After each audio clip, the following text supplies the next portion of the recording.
جادویي مویانو کې خوش آمدید. نننۍ ویډیو ډیره مزناکه ده. د ویډیو د مزې دپاره ویډیو تر اخره پورې لازمي وګورئ. یو پټی ښیي چې د جوارو په هغه کې یو تیزه غونته روشني لاړه شي چې سهار شي د پټي مالک چې راشي چې دا پټی وګوري د دې حالات ډېر خراب وي. دی خپل زامنو ته ووایي چې راشي د دې پټي دا چا څه چل کړی دی. خو خیر دی وایي خپل زامنو ته چې په دې کې د ماشوم له دا نن شپه چوکیداري ورکوي، دا کشرې به د دې پټي چوکیداري کوي. دا کشرې خو غږ نشي کولی، خو دی وایي چې ټیک ته دی د شپې تیاری کوي، په ځان له تیاری کوي د چوکیدارۍ. خو چې شاته وګوري یو ډېره غټه غونته اس ولاړ دی چې دا اس ویني دی ترې ویرېږي. دی به راته چوپال ته په منډه وروخیږي او د دې اس ته نیو کوشش کوي. ده ته پړی ور واچوي دې مرۍ ته، نو د اس دا الګ سره د دې رسۍ ځان سره راښکي او په دې پټي کې سم واغږي. پټي کې کله یو سر ته بوځي کله بل ته، خو اخره کې دا ګوړه په دلدل کې پساو شي. نو د هلک چې ویني دی دا ګوړه څه طریقې سره د دې اوبو نه را وباسي. دا ګوړه چې د اوبو نه کله راوځي نو دا ډېره خفه وي او کیني. دا هلک ورسره خبرې کوي چې تا زموږ د پټي ډېر زیات نقصان کړلی او که ته چېرې ما سره واده وکړې چې ته دلته بیا نه راځې نو زه به تا کولاو کوم، خو ته به دا واده کوې چې دوباره به ته زموږ دې پټي ته نه راځې او نه به زموږ نقصان کوې، که نه زما پلار به دوباره تا سره څه وکړي. دا ګوړه دی پرېږدی. ګوړه ډېره خوشحاله شي. دی ودی چې سهار شي چې دی وګوري ده ته مخامخ یو دوه ښایسته ګوړهګان ولاړ وي او یو پکې وړوکی غونته چت ګوړه وي چې هغه ټوپونه وي. ده ته ووایي چې تا پر بېګا زما پلار راټینګ کړی و هغه دې پرېښود، دا د هغه د طرفه تا ته انعام دی. دا دوه ګوړهګان چې ردې سره ته سم کوې. نو دا هلک وایي چې دا خو ښایسته ګوړهګان دي، دا به زه خرڅ کړم. خو چې دی وګوري بهر د ده پلار ولاړ وي،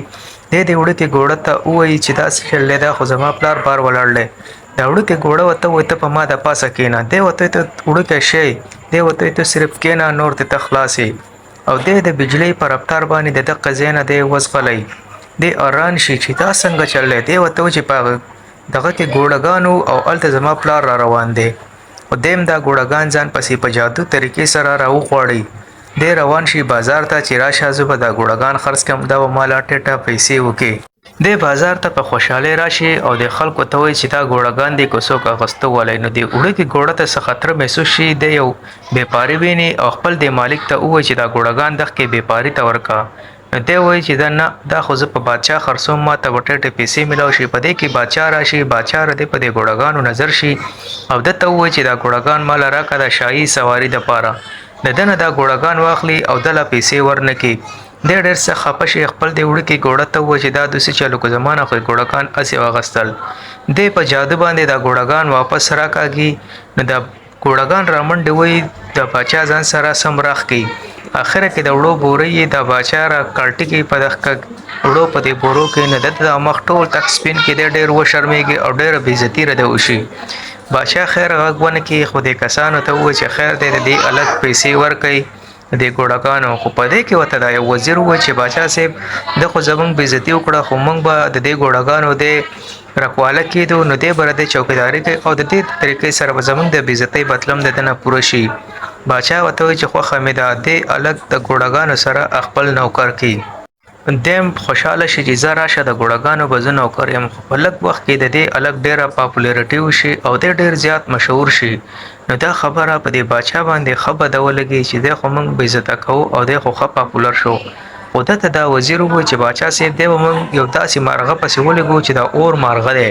او ده ته به موږ ووایو چې ته موږ له هغه مارغه راوله، هغه تر ننه پورې چا هم نه دی راوستی او چې چا راوستی دی هغه مړ دی. دی راشي خپل د وړوکې ګوړه ته وایي، ګوړه ورته وایي چې خو ډېر خطرناک مارغه دی او هغه څوک نشي نیوی او هغه نه اور بلیږي. خو دی نه مني. خیر دا وړوکې ګوړی په ځان کښېنوي او یو ځنګل ته ویسي چې په هغه ځنګل کې غوزان وي چې دا غوزان کومه پرنده وخوري نو هغه پرې ووشه شي. نو دا هلک د دغې پټي نه ډېر شی غوزان د ځان سره راواخلي چې موږ به دغه اور والا پرنده نسو. چې دوی یو ریګستان ته لاړ شي، په دغه ریګستان کې لاندې په ځمکه کې هغه پرنده پاتې کېږي. نو دوی یو څو غوزان ورغوزار کړي نو دا پرنده باندې ردې خوشبو ولګي او دی راوځي او دغه غوزانو باندې شروع وکړي. دغه غوزان په مینه خوري دی ډېر. خو ده ته دا محسوس شي چې زما خواته څوک دي. دی په دې هلک او په دې ګوړه پسې رامنډه کړي او د ده سره چې اخرنی کم غوز پاتې وي دی هغه ورته ورغوزار کړي او چې دا پرنده څنګه دغه غوز وخوري نو دی بېهوشه شي او په دغه ځای کې ویده شي. خو چې سهار شي نو دا د هلک زنځیر باندې تړلی وي. دا پرنده د سترګو نه د اوښکې لاړې شي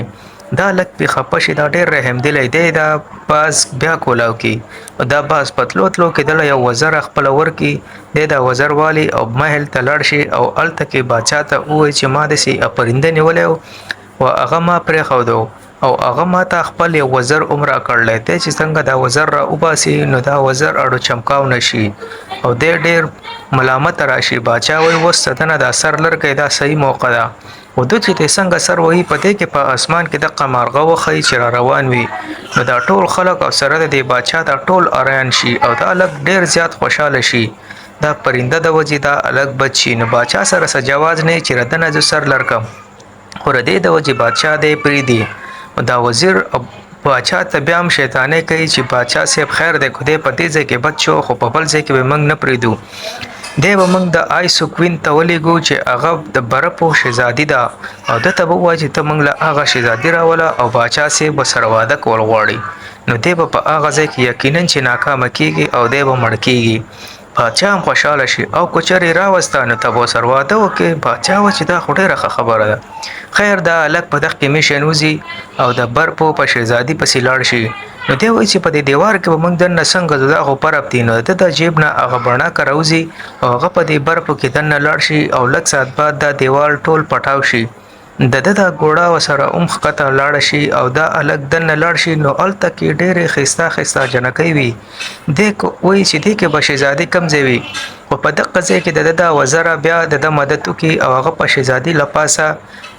ګرځي دی چې وګوري دا شهزادي د دې ورته چې تا سره باچا واده کول غواړي دا شهزادي ورته وایي که باچا دومره نه رو نو هغه په ما پسې پخپله ولې نه راته چې تی په ما پسې رالیږلې او خیر دی دا شهزادي راپاسی او دې ته وایي چې ته زما سره لاړه شه او دا شهزادي ورته وایي چې زه به خپل ځان مړ کړم خو ستا سره به لاړه نه شم دا د غر نه ښکته ټوپ کې د هلک په سیم ټوپ کې خو په دې کې د دا ګوړه راشي او دا دواړه په صحیح ټیم بچ کی او بیا د ته وایي چې دا تاسو څه کوئ خو خیر دی هلک او د دې جنۍ یو بل په زړه کې دواړو خوښ شي په دې کې شپه شي او دو اوده شي چې سهار شي دا هلک دا جنۍ راولي او د باچا محل ته باچا چې کله دا ویني چې دی خو بیا ژوندی پاتې شو باچا له ډېره سخته غوسه ورشي چې دی بیا څنګه ژوندی پاتې شو خیر دله ډېر انعامونه ورکړي او بادشاه تیاری کوي چې زه به اوس د دې جنۍ سره واده کوم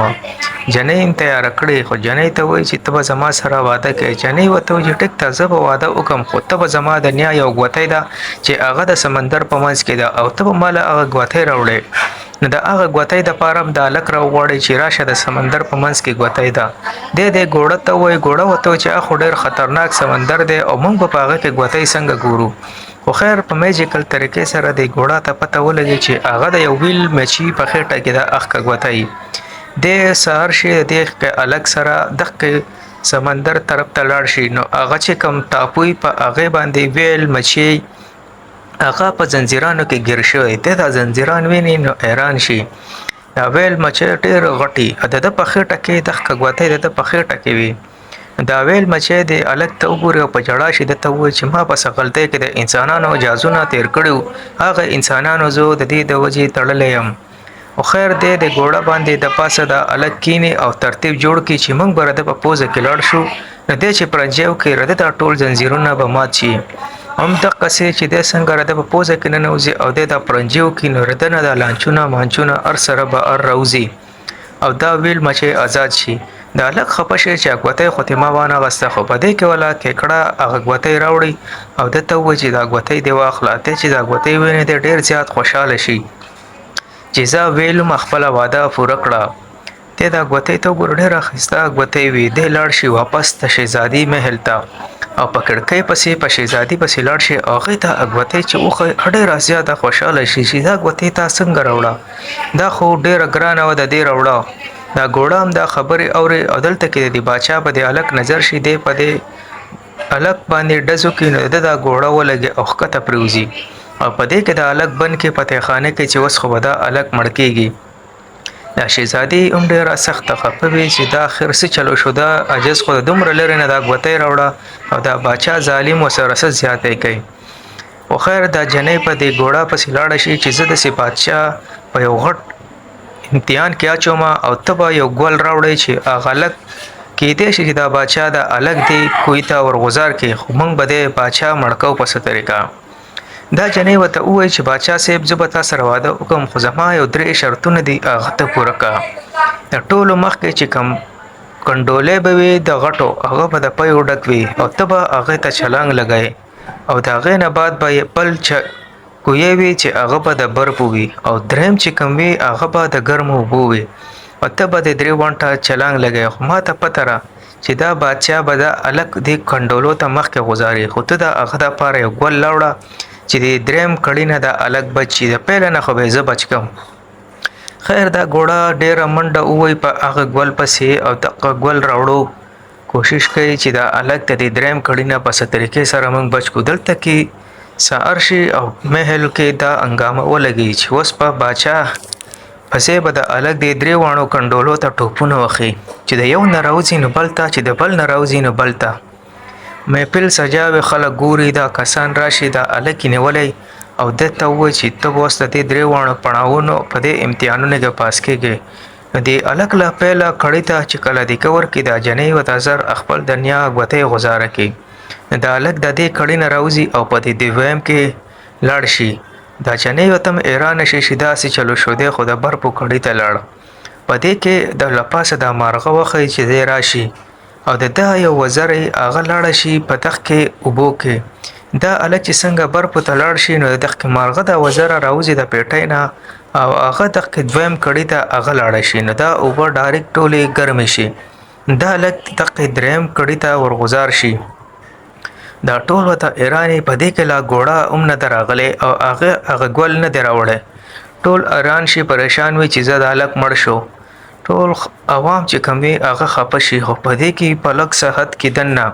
هغه ګوړه راشي او هغه ګول د دریم کړي ته ورغزار کی چې څنګه د کړي ته ورغزار شي نو دا الک ته د شهزاده په روپ کې ډېر خسته طریقې سره راوخی چې شهزادي چې کله ته ویني دا ډېر خوشاله شي او ردنه بادشاه جوړ شي د بادشاہي پوشاک په دې کې د بادشاہ غلطیو کې د کړي تور ټوب کې نه پلک سات کې د دنه یو غباره جوړ شي او غباره د بادشاہ د ځان سره په هوا باندې وخیږي. ملګرو کو تاسو داسې کیسې خوښوي نو پلیز دا چینل ضرور سبسکرایب کړئ تاسو جادویي مزیداري کہانیانو د پاره او په دې کې دا الک د شهزادي سره واده وکي او د دوانو